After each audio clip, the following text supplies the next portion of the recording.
Price Lord. கர்த்தருடைய நாமம் மகிமைப்படுவதாக.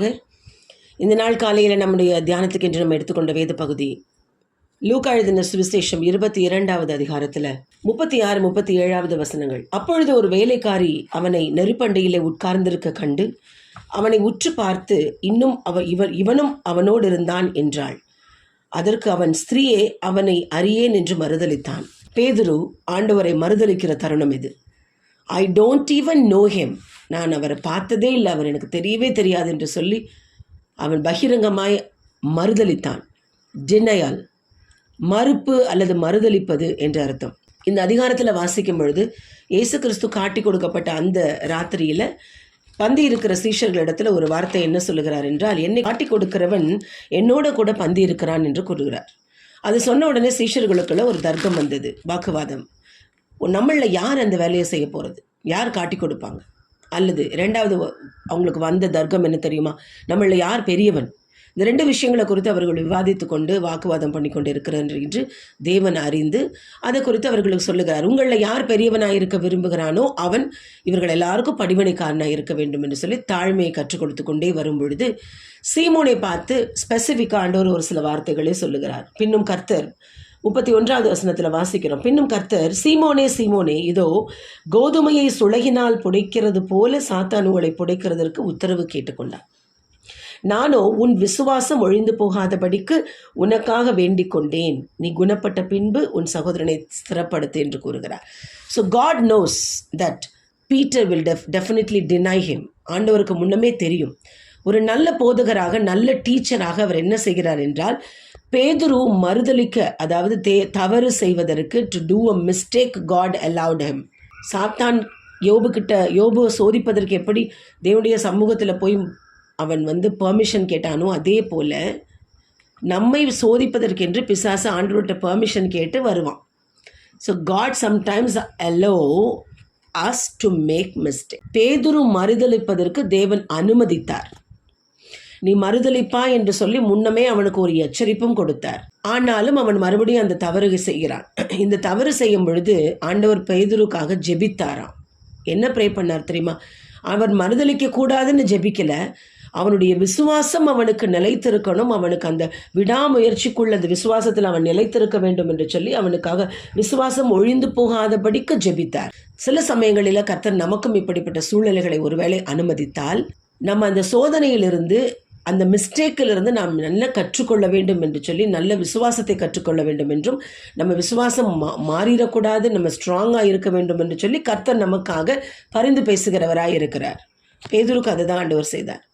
ஒருவேளை அந்த பரிந்து பேசுகிற ஜெபம் கேட்கப்பட்டு நம்ம சரியான நேரத்தில் நம்மளுடைய மிஸ்டேக்கை உணர்கிற தருணம் வந்துச்சுன்னு வைங்க, நம்ம மறுதலித்தோம் என்பதை நம்ம உணர்ந்து, ஆண்டவரே நான் தவறு பண்ணிட்டேனேன்னு சொல்லி ஆண்டவர்கிட்ட வருகிற அந்த நாள் நம்ம மட்டும் பலன் அடைய மாட்டோம், we will strengthen others. அதுதான் ஆண்டவர் சொல்லுகிறார். நீ மட்டும் இல்லை, குணப்பட்ட பின்பு உன் சகோதரரை ஸ்திரப்படுத்து என்று சொல்லுகிறார். நம்ம சரியானதுக்கு அப்புறம் நம்மோடு இருக்கிற அனைவரையும் ஸ்திரப்படுத்துவது நம்முடைய வேலையாக இருக்கும். கர்த்தர் அப்படிப்பட்ட பலனை நமக்கு நிச்சயமாய் தருவார். இப்படிப்பட்ட ஃபெயிலியர்ஸ் நம்முடைய வாழ்க்கையில் வருமா? நான் மறுதலிப்பது என்பது இயேசு கிறிஸ்து யாருன்னே தெரியாதுன்னு பேதுரு சொன்ன அந்த மறுதலிப்பு மட்டும் மறுதலிப்பு என்று சொல்லி கருதப்படாது. எந்தெந்த சூழ்நிலைகள் எல்லாம் நாம் உண்மையை மறுக்கிறோமோ, எந்த சூழ்நிலைகள் எல்லாம் நம்ம செய்ய வேண்டிய விஷயங்கள்லேருந்து தவறுகிறோமோ, விசுவாச போராட்டத்தில், ஓட்டத்தில், அது எல்லாமே மறுதலிக்கிறது தான். சந்தேகம் வந்துருச்சா, அதுவும் மறுதலிப்பு தான். ஆதியாகமம் 18வது அதிகாரம் 15வது வசனத்தில் வாசிக்கிறோம். சாராள் தனக்கு வாக்குத்தத்தம் கொடுக்கப்பட்ட பொழுது அவள் மறுதலித்தாள், அதாவது நகைத்தாள். அந்த வாக்குத்தத்தத்தை அவள் நம்பவில்லை. That is also a kind of denial. இது மாதிரி கர்த்தர் நமக்கு செய்கிற விஷயங்கள், எத்தனையோ விஷயங்களில் நமக்கு சந்தேகங்கள் வரும், எத்தனையோ விஷயங்களை நம்ம அதை மறுதலிக்கிறோம், அதை ஏற்றுக்கொள்றதுக்கு மனதில்லை. அதை டு அக்னாலேஜ் ட்ரூத் நமக்கு அது மனசு வராது நிறைய நேரங்கள். ஏன்னா சூழ்நிலைகள் நமக்கு பெரிதாய் தெரியும், நம்முடைய பிரச்சனைகள் நமக்கு பெரிதாய் தெரியும். தேவன் நமக்கு ஒரு வாக்கு கொடுக்கும் பொழுதோ, அது கர்த்தர் இப்படி நடத்துவார் என்று சொல்லி விசுவாசத்தில் நம்ம ஓடிட்டு இருக்கும்போது நடுவில் ஏதாவது நமக்கு ஒரு ப்ராப்ளம் வந்துட்டால் நம்ம அந்த விசுவாசத்திலேருந்து வழி விலகி விடுவோம். அதுவும் ஒரு வகையான மறுதலிப்பு தான். சாராள் செய்தது போல ஒரு விசுவாசி மறுதலிக்கக்கூடிய இன்னொரு தருணம் இருக்கிறது. அதாவது 1 தீமோத்தேயு 5:8 நம்ம வாசிக்கிறோம், ஒருவன் தன் சொந்த ஜனங்களையும் விசேஷமாக தன் வீட்டாரையும் விசாரியாமற் போனால் அவன் விசுவாசத்தை மறுதலித்தவனும் அவிசுவாசியிலும் கெட்டவனாயிருப்பான். இப்படி சூழ்நிலைகள் நிறைய நேரங்களில் நமக்கு இருக்கும். ஒரு ஒரு குடும்பத் தலைவன், ஒரு ஆண் அந்த குடும்பத்தை சரியாக நடத்த தவறினால் அவனும் விசுவாசத்தில் விலகுகிறவன். ஒரு விசுவாசி, ஒரு பெண் தன் தாயாக இருக்கும் பொழுது அந்த தாய்க்குரிய ஸ்தானத்திலிருந்து ஏதாவது காரணங்களை தவறினால், பிள்ளைகளை கண்டிப்பதிலோ அல்லது ஒழுக்கத்தில் நடத்துவதிலோ ஏதாவது ஒரு காரியங்களை குடும்பத்தில் செய்ய வேண்டிய காரியங்களிலிருந்து நம்ம தவறினால் கூட நம்ம விசுவாசத்தை விட்டு தவறுகிறோம் என்று அர்த்தம். ஏனென்றால் இந்த குடும்பம் என்பது the structure of the family is the structure of spiritual family. அதாவது Christ is the head of the family and we are all the other parts of the body. அப்படி இருக்கும் பொழுது குடும்ப தலைவர்கள் கிறிஸ்துவை ஃபாலோ பண்ணுகிறவர்கள் கிறிஸ்து போல தான் நல்ல ஒரு லீடராக இருக்கணும். தன்னுடைய லீடர்ஷிப்பில், தன்னுடைய பொறுப்புகளில் ஒருவேளை அவர்கள் தவறினார்கள் என்றால் அதுவும் ஆண்டவரை மறுதலிப்பதில் ஒரு காரணமாய் அமைந்துடும். அதாவது மறுதலிப்பதில் ஒன்றாயிரும். ஸோ மறுதலிப்புன்றது நம்ம இன்டென்ஷனலாக பண்ணலை அப்படின்னு நம்ம யோசிக்கலாம். நான் ஆண்டவர் மறுதலிக்கலை, நான் விசுவாசத்தில் தானே இருக்கேன், நான் ஒரு விசுவாசி தானே, நான் டெய்லி ஜெபிக்கிறேன், ஆண்டவர் வசனத்தை வாசிக்கிறேன், நல்ல ஸ்பிரிச்சுவல் லைஃப்பை லீட் பண்ணுறேன். இல்லை, ஏதாவது ஒரு இடத்துல நம்ம விசுவாசத்தில் தவறினால் கூட அது மறுதலிக்கிறதாய் அர்த்தம். நம்முடைய ஸ்பிரிச்சுவல் ஃபெயிலியர் இருக்குது பார்த்தீங்களா, அது நம்முடைய ஸ்பிரிச்சுவல் லைஃப்பை மட்டும் பாதிக்காது, நம்முடைய ஃபிசிக்கல் லைஃப்பையும் வேர்ல்ட்லி லைஃப்பையும் பாதிக்கும். குடும்பத்தில் வாழ்கிற வாழ்க்கை நிச்சயமாய் பாதிக்கப்படும். அங்கே தவறினோம்னா இங்கே ரிசல்ட் கிடைக்கும். வெறும் ஜெபிக்க தவறுகிறது மட்டும் இல்லை, விசுவாசத்தை தவறும் பொழுதே நம்ம குடும்பத்தை நடத்துவதில் தவறி விடுவோம். நம்முடைய பர்சனல் லைஃப்னுடைய அந்த ஹோலினஸில் மிஸ் பண்ணிவிடுவோம். அங்கெல்லாம் மிஸ் பண்ணும் பொழுது நம்முடைய எல்லாவற்றையும் நம்ம டிலே பண்ணுகிறோம். நமக்கு தேவன் வைத்திருக்கிற ஆசீர்வாதங்கள் எல்லாமே நமக்கு தடைப்பட்டு போய்விடும்.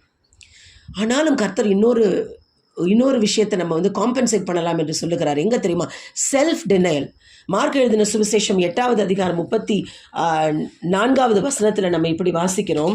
பின்பு அவர் ஜனங்களையும் தம்முடைய சீஷர்களையும் தம்மிடத்தில் அழைத்து, ஒருவன் என் பின்னே வர விரும்பினால் அவன் தன்னைத்தான் வெறுத்து தன் சிலுவை எடுத்துக்கொண்டு என் பின்பற்ற வேண்டும். அழகான ஒரு ஐடியா கொடுத்துட்டார் ஆண்டவர். நம்ம இயேசு கிறிஸ்துவை மறுதலிக்காமல் ஒரு சூழ்நிலையில் நான் ஸ்ட்ராங்காக ஒரு ஸ்பிரிச்சுவல் லைஃப் வாழணும்னு நினச்சா நம்மை நாம் வெறுக்க வேண்டும், தன்னைத்தான் வெறுத்து சிலுவை எடுக்க வேண்டும். எப்பொழுது நம்ம பெருசாக நினைக்காம இதை செல்ஃப் டெனையலுக்குள்ளே வருகிறோமோ அப்பொழுதே நம்ம அந்த டெனையலுக்குள்ளே போகவே மாட்டோம். இந்த மறுதலிக்கிற வேண்டிய அந்த சூழ்நிலைகள் நமக்கு நிச்சயமாய் வரவே வராது. ஏன்னா நம்மை முழுமையாய் அர்ப்பணித்து விட்டு நம்ம செல்ஃப் டினைல் பண்ணும் பொழுது, நம்ம இயேசு கிறிஸ்துவுக்கு இம்பார்ட்டன்ஸ் முழுமையாய் கொடுக்கும் பொழுது ஆட்டோமேட்டிக்காக he will lead us in a right way.